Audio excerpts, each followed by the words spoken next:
3, 2, 1. Here we go. I don't know, like an intro for I have no ByteWise. idea. I think it's more of like Just kind of talking about some issues we run into on the daily. on the job with ByteWise Digital. We offer photography, videography, and web design. And we're just going to talk about our experiences so far. And we're still growing. And just like everybody else out in this world with their businesses. It's fun. Right? So fun. So fun. Nobody talks about running a company and all the different hurdles that you have to overcome. Yeah. Look at this. Oh, Forgot we about forgot a light. Forgot a light. We're still learning. It's fine. Running a business. Whoop, whoop. You forget things halfway through a shoot. And all of a sudden you're like, oh, I forgot about that accent light in the backdrop. Should I go ahead and do that in the mid-interview?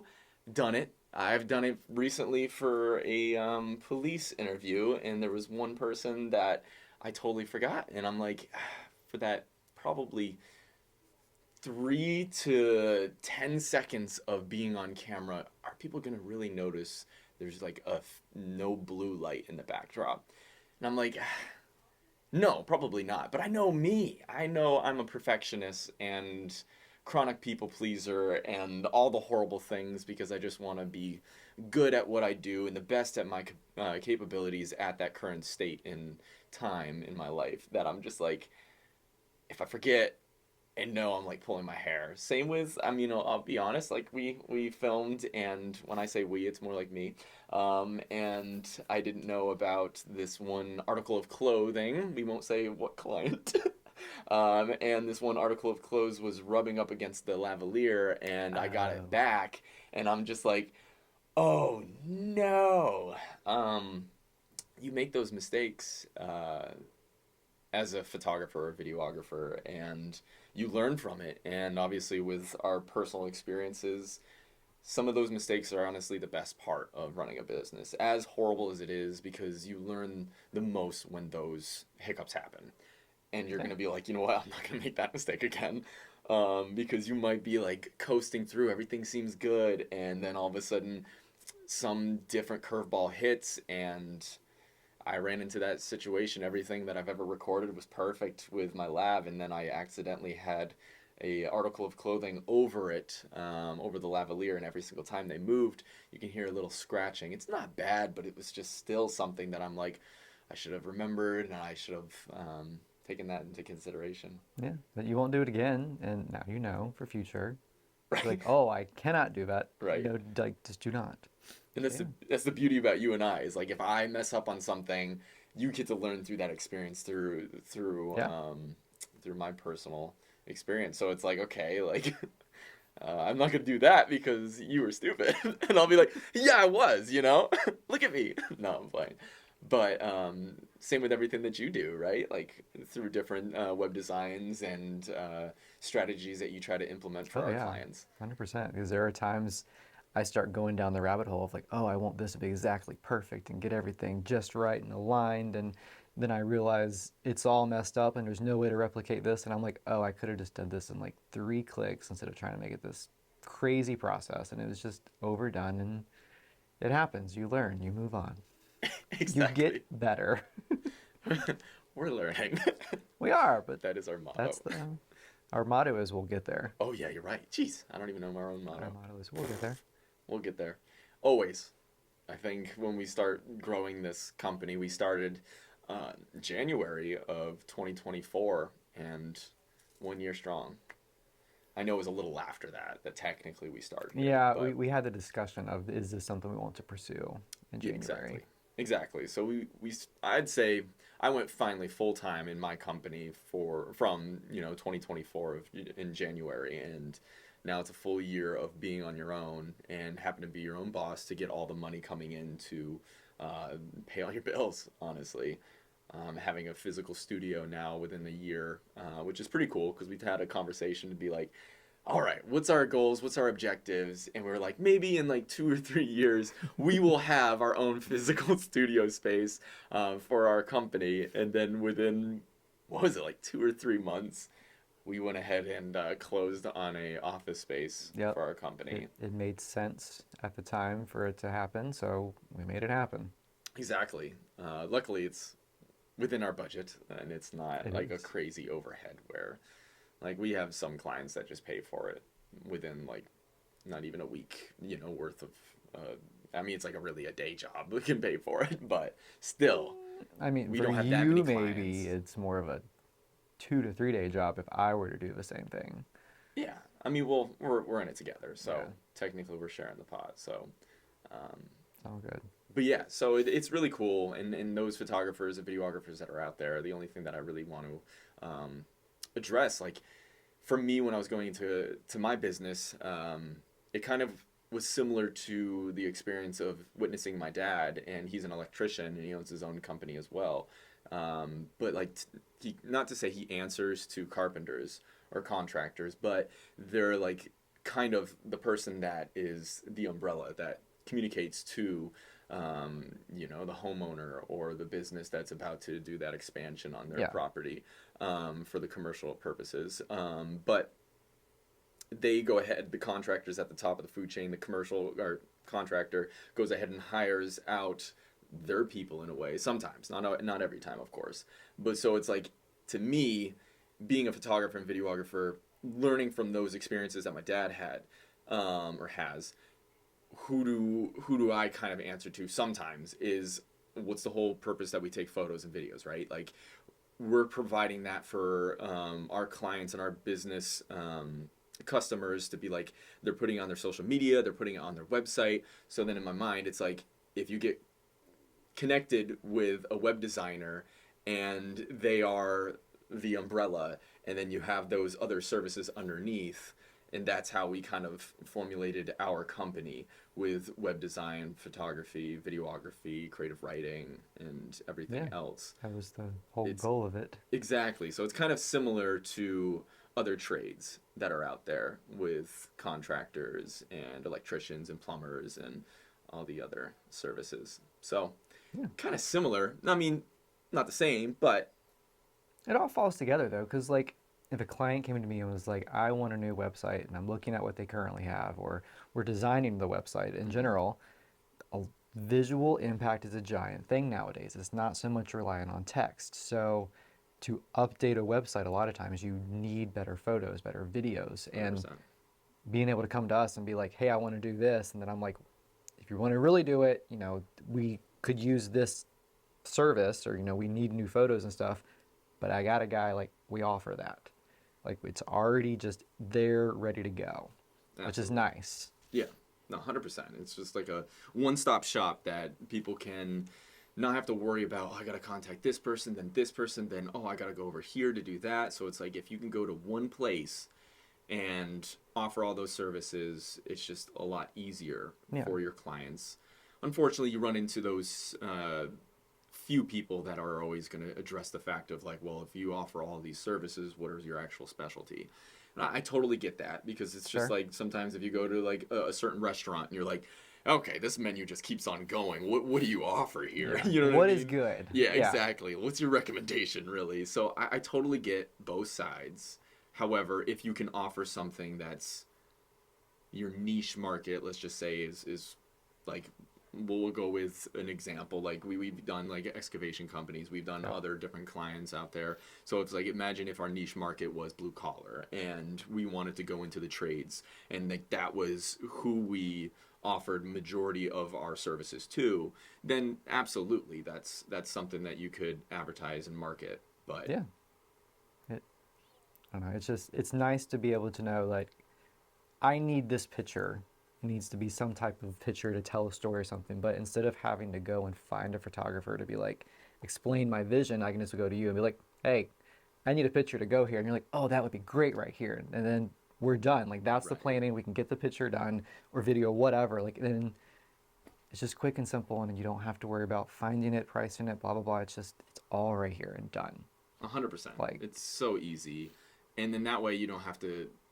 I mean, we've had experiences where we have to talk to other web developers, of course, because if we're taking over another client's website, we have to talk to them, and then you have to like tie in multiple people to have this conversation, kind of like piggybacking off of what you just stated, where it's like, okay, if you don't have to talk to a photographer or talk to the a videographer or talk to somebody else like a social media manager, it's like, no, if you can offer all of that into one spot and everybody's already there, Yeah. easier conversations to Yeah. have, and it's a lot faster for your clients, and they definitely appreciate it. 100%. Like, And we do too, personally.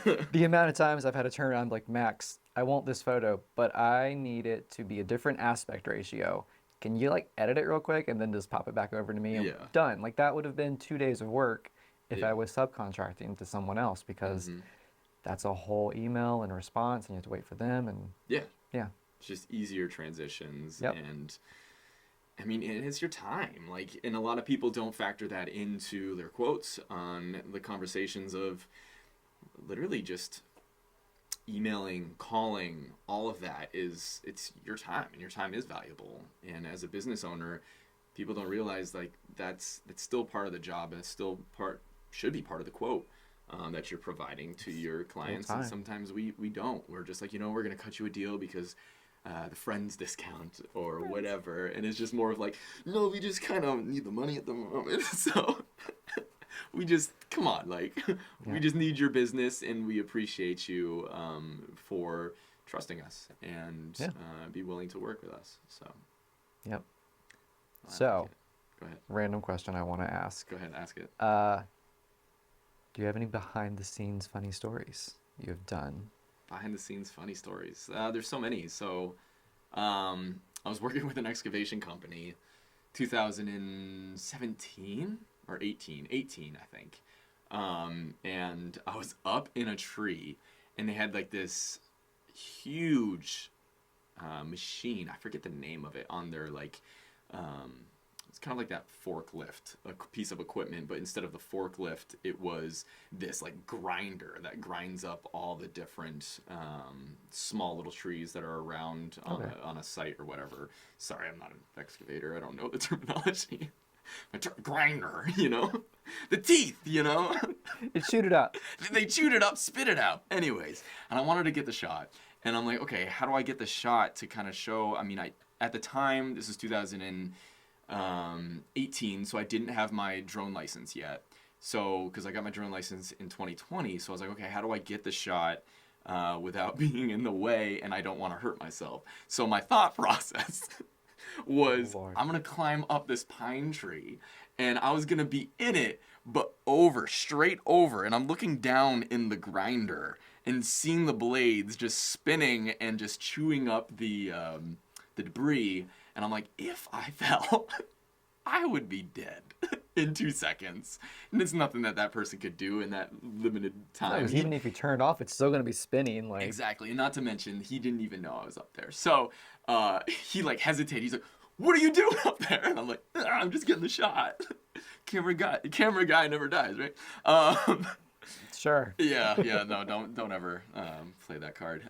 But it was really cool because when I was up in the tree, like, it kind of had like this Jurassic Park vision in my mind, because like the way that the grinder was hitting, he was hitting like these smaller trees, and the way that it hit, it like ruffled the leaves and it like moved the tree, and I'm like, oh my god, that's a really cool shot. So I got that shot as well as a bird's eye view of the grinder doing its job, and I was like, that's pretty sweet. So I was able to get like 2 or 3 different angles out of that shot. Sketchy. It wasn't funny, but it was a moment of, that was a fun scenario. Anything to get the shot, really. But yeah, that was a fun little memory there. So thank you for that.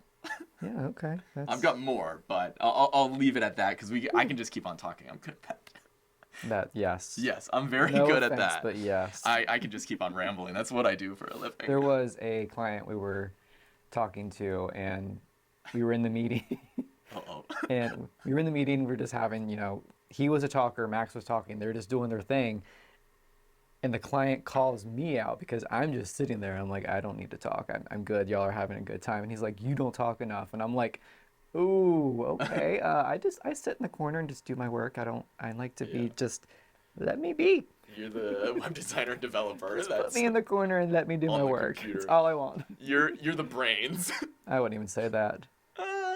I mean, you are way more intellectual when it comes to technology than I am. Even though I worked at a technology company for like 8 years, but that's besides the You know, you point. weren't in like the nitty gritty of it No, I though. was in So sales, so yeah, sales is different. talking. Yeah. Yeah, exactly. But Hey. no, I get it. And like, there's always like that stigma too around when you get into like this industry with tech, right? And everybody's like, oh my God, you have to know all the ins and outs of cameras and audio and photography or whatever. And I'm like, I just do it for the art form, and I don't really do it for understanding all the specs and all the different terminology behind every piece of equipment. Yeah. I just don't want to get lost in it. But at the same time, I understand some of it, but I'm not that No, you're definitely in it for the art. versatile. Your little flare technique you use in the studio. He always gets artsy on some photos, and I'm like, Max, what are you doing? They And come of out course, well. They come out good, but it's funny to watch the process. yeah, Yeah. too many ideas. And it's the mind that just keeps on racing. Hmm. And of course, wanting to be the best that you can be at that moment. Um, Absolutely. And same with just learning on the go. YouTube University is great. So you Yeah. can learn so much on YouTube. And over the years, I've learned a lot from my mistakes and from other people's visions and ideas and their Yeah. creative outlets on YouTube, which is great. I think anybody can really learn off of YouTube. Obviously, there's a lot of rubbish out there, but I mean, it's the way of the world, right? You can figure out if it's good or not and be like, okay, this is bogus. Yeah. I mean, you got to know when to be like, no, this isn't going to work. And Exactly. then like, okay, like this I could actually potentially use. Like, I'll try it one day, but Right. yeah. Exactly. Not to go off on a random tangent, but just like yesterday, like we were like, I cut myself the other day chopping up peppers, so I wanted to show Dakota on a life hack of cutting peppers in an easier way, and he showed me one way better. We don't need to talk about that one. My hack was definitely better. Um, You cut yourself, Max. I've never cut myself using my hack. should Anyways, but we went on YouTube and it showed you like I found like 3 or 4 different videos of different ways on how to cut up a pepper. So whatever works for you, honestly, is Yeah. where I'm going with that. Is just whatever works for your art form for photography and videography. Sure, there's like the golden ratio and the rule of thirds. There's all these things that they say work for an image or for the framing of a shot, but honestly, it's your art. So why should you be bound to these rules when you could just do whatever you like for your angle Yeah. and as long as the client's happy. But Yes, there always is that's that. the big Yes. thing, right? You don't want to just go outlandish where it's like I'm gonna make this a sepia look and completely be like tungsten and orange when the client's like I just want it to look natural, like like Right, you like don't need to do that.